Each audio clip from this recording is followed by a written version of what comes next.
सबसे पहले बात करते हैं मंत्री कवासी लखमा की, जिन्होंने चैलेंज किया है बृजमोहन अग्रवाल को। खुला चैलेंज दिया है मंत्री कवासी लखमा ने। उनका कहना है कि अगर भानु प्रतापपुर चुनाव में बीजेपी जीतती है तो वे विधानसभा नहीं जाएंगे, और अगर कांग्रेस जीतती है तो बृजमोहन विधानसभा के अंदर ना आए। बता दें कि मंत्री कवासी लखमा ने बृजमोहन अग्रवाल को खुला चैलेंज दिया है। उन्होंने कहा है कि अगर बीजेपी चुनाव जीती तो मैं विधानसभा नहीं जाऊंगा, लेकिन अगर कांग्रेस जीती तो बृजमोहन विधानसभा के अंदर न आए। बोल रहा था, तुम बान प्रतापपुर का प्रभारी हो, बीजेपी से कांग्रेस का प्रभारी मैं भी हूं। यहाँ के मंत्री अनिला बेंडिया, मैं इस विधानसभा में हम लोग दोनों प्रभारी हैं, और तुम भी प्रभारी हो।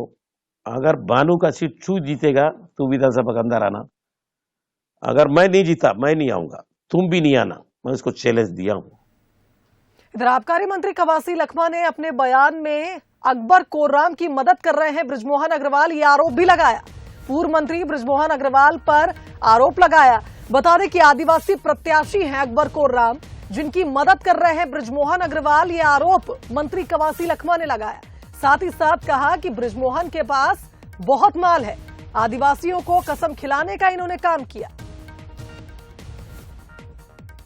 अकबर कुर्राम के साथ कहीं ना कहीं मैं अभी भी आरोप हुए चुनाव के पहले और चुनाव मैदान में बोला हूं, इनको मदद करने का काम अप्रत्यक्ष पीछे से, ये बृजमोहन के पास बहुत है माल, यही मदद किया इन लोगों को।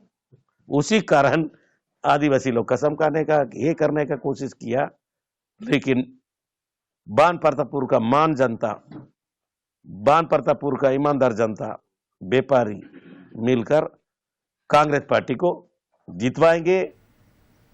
चलिए, इस खबर पर हमारे साथ संवाददाता प्रशांत लाइव जुड़ गए, उनका रुख कर लेते हैं। प्रशांत, दोनों ही प्रभारियों को हम देख रहे हैं आमने सामने आ चुके हैं ठीक एक दिन पहले मतदान के, और जैसे में हम ये भी देख पा रहे थे, लगातार कांग्रेस का कहना था कि भारी बहुमत से कांग्रेस ये चुनाव जीतने वाली है। अब आदिवासियों पर भी इल्जाम लगाए जा रहे हैं। आदिवासी समाज के प्रत्याशी अकबर कोर्राम बृजमोहन के कॉन्टैक्ट में है, कई तरह की बातें हो रही है, क्या कहेंगे?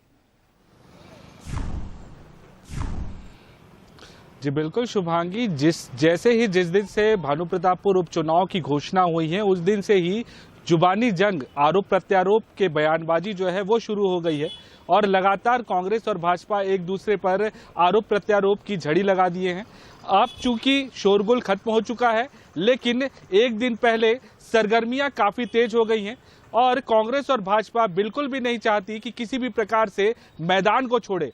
और यही वजह है कि मंत्री कवासी लखमा ने जो बयान दिया है दिल्ली राजरा में, वो बहुत बड़ा बयान माना जा रहा है, क्योंकि राजनीतिक तौर पे इस तरीके की बयानबाजी तो जरूर होती है, लेकिन राजनीतिक अखाड़ों में इस तरीके की बात नहीं सामने आती कि विधानसभा जहां जीतने के बाद विधायक पहुंचते हैं वहां ना जाए। तो कवासी लखमा ने जो एक चैलेंज किया है बृजमोहन अग्रवाल को कि अगर वो भाजपा जीतती है तो वो विधानसभा नहीं जाएंगे, मतलब एक बड़ा बयान है। इस बयान के आधार पर अगर कांग्रेस गलती से हार जाती है तो एक बात समझिए कि विधानसभा में वो पहुंचेंगे नहीं, या फिर सिर्फ इसे राजनीतिक बयान माना जाएगा। और साथ ही साथ जो एक आरोप बृजमोहन अग्रवाल पर लगाया गया है कि वो जो आदिवासी कैंडिडेट हैं उनको सपोर्ट कर रहे हैं, ना कि भाजपा के जो भाजपा ने जिन प्रत्याशी को खड़ा किया है उनका समर्थन कर रहे हैं, ब्रह्मानंद का समर्थन नहीं कर रहे हैं। तो एक बड़ा आरोप है कि पैसे का सपोर्ट कर रहे हैं। यही वजह है कि भाजपा कहीं ना कहीं यहाँ पर कमजोर पड़ेगी।